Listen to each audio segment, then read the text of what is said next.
Hi, thanks for joining me on Tech with RKM. Today's episode is Claude Code Decoded number 9, and we're covering Model Context Protocol Servers, MCP. This is the third of Claude Code's 3 extensibility mechanisms. Skills we covered in episode 90 add instructions to Claude's context. Subagents in episode 100 add parallel isolated Claude sessions. MCP servers add tools. And unlike skills or subagents, MCP is not Anthropic specific. It's an open protocol that lets any tool provider expose functionality to any AI client, which means MCP servers you configure for Claude Code can, in principle, also work with Cursor, Windsurf, Zed, other Claude clients, and any future AI client that speaks MCP. We'll look at what MCP actually is under the hood, 3 things to anchor on, how MCP differs from skills and subagents, the 2 transport types, 3 real use patterns, 4 gotchas, and 3 practical moves. By the end, you'll understand exactly when to reach for MCP versus when to write a skill or a custom subagent type. Okay, let's dive in. MCP is a JSON-RPC based protocol.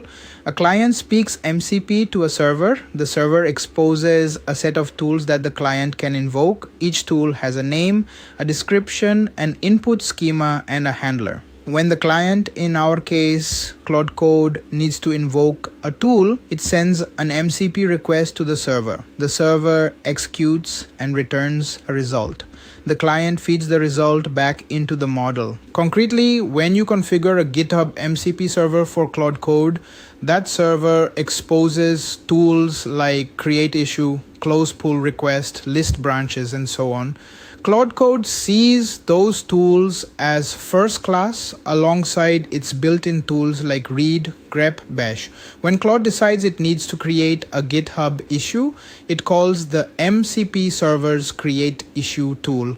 No custom code from you, no API integration effort, just configure the server once. 3 things to anchor on. 1, MCP is not Anthropic specific, it's an open protocol. Anthropic created and open sourced it, but any AI client can implement it and any tool provider can expose an MCP server. That's structural, which means investment in MCP servers is portable across your AI clients.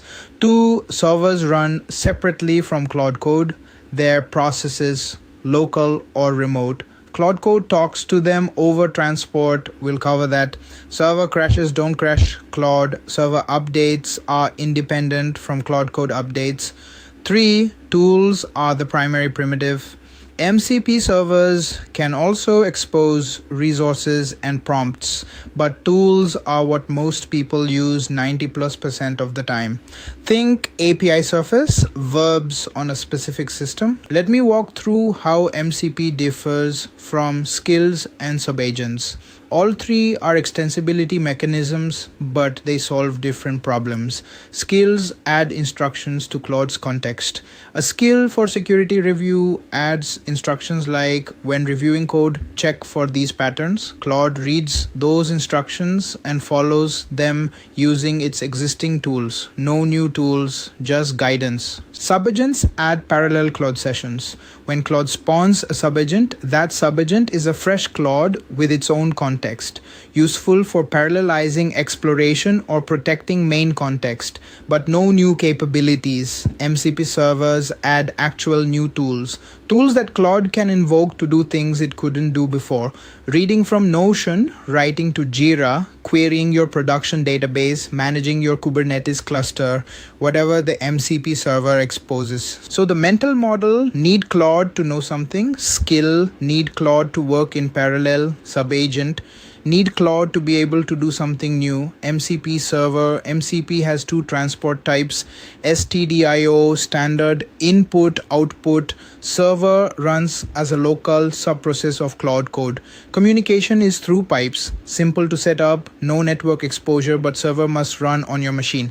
And SSE, server sent events, server runs as a remote HTTP endpoint. Claude Code connects over HTTPS. Server can be shared across users or organizations, but requires network configuration and authentication. So in the next segment, I'll cover configuring servers, 3 real use patterns, 4 gotchas, and 3 practical moves. Okay, configuring MCP servers. Claude Code reads MCP server config from .claude/mcp.json at your project level, or from ~.claude/mcp.json at user level. Same override cascade as skills, agents, permissions. Project beats user. The config is a JSON file with a server's dictionary. Each server entry specifies name, transport type, and connection details. For a STDIO server, connection details are the command to launch it, arguments, and environment variables. For SSE, connection details are the URL and authentication. When Claude Code starts a session, it launches all configured servers, discovers their tools, and makes those tools available in the session. If a server fails to start, Claude Code logs it but continues without those tools. You can also enable or disable specific servers per session with the /permissions command. 3 real use patterns.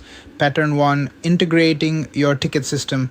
Configure the linear MCP server or Jira MCP server.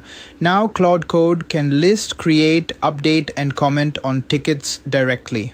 Common ask: when I fix a bug, close the corresponding Jira ticket with a note describing the fix. Claude uses the MCP tool automatically. Pattern 2, integrating your knowledge base. Configure the Notion MCP server or Confluence MCP server. Now Claude Code can search and reference your internal documentation. Great for onboarding new engineers. They can ask Claude architecture questions and get answers grounded in your internal docs. Pattern 3, integrating your production infrastructure. Configure MCP servers for AWS, CLI, kubectl, or Terraform. Now Claude Code can query production state or, with careful permissions, apply changes. Warning: production access via Claude Code should have very tight allowed lists and mandatory pre-tool use hooks that we covered in episode 105. 4 gotchas. Gotcha 1, tool namespace collisions.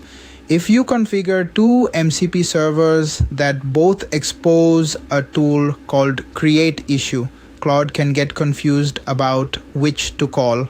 Use server prefixing in your config to disambiguate Gotcha 2 authentication. Remote MCP servers via SSE need auth, bearer tokens, OAuth, whatever. Storing those securely in your MCP config file is your responsibility. Don't commit tokens to Git. Use environment variable substitution in the config. Gotcha 3, tool discovery cost. Each MCP server that Claude Code loads adds its tools to Claude's context. Every tool description occupies context tokens. If you have 20 MCP servers with 50 tools each, your context is heavy before you even ask a question. Cost per turn goes up. Consider enabling only the servers you need per session. Gotcha 4, server-side rate limits. If Claude calls an MCP tool that calls an external API with rate limits, Claude may hit the rate limit and get errors. MCP servers should handle rate limits gracefully, but not all do. Watch for this on production integrations. 3 practical moves this week. Move 1, install 1 MCP server for a tool you use daily. Notion, Linear, GitHub, whatever. 90% of teams get real value from one well-chosen integration. Move 2, if you have production infrastructure, configure an MCP server with tight allow lists, plus pre-tool use guard hooks. Combined power of the tools we've covered in the last few episodes. Move 3, follow the MCP registry. Community MCP servers are proliferating. Check what exists before writing your own. Many integrations you'd otherwise build already have MCP servers maintained by their vendors. Quick recap: MCP is Claude Code's third extensibility mechanism alongside skills and subagents. Open protocol, not Anthropic specific, adds actual tools to Claude's session. 2 transports, STDIO local, SSE remote, configure via mcp.json. 3 use patterns, ticket system, knowledge base, production infrastructure. 4 gotchas, namespace, collisions, auth handling, discovery cost, rate limits. When in doubt, need new tools, use MCP. Tomorrow we cover a huge AI industry story. Anthropic launched Claude Opus 5 yesterday. $5 input, $25 output per million tokens. Half of Fable 5's rate, leads Frontier Bench at 43.3%, and the ARC AGI 3 jump from Opus 4.8's 1.5% to 30.2% in one release cycle is a genuine capability discontinuity nobody's calling out clearly. Subscribe so you don't miss it. Drop a comment with your favorite MCP server. See you tomorrow.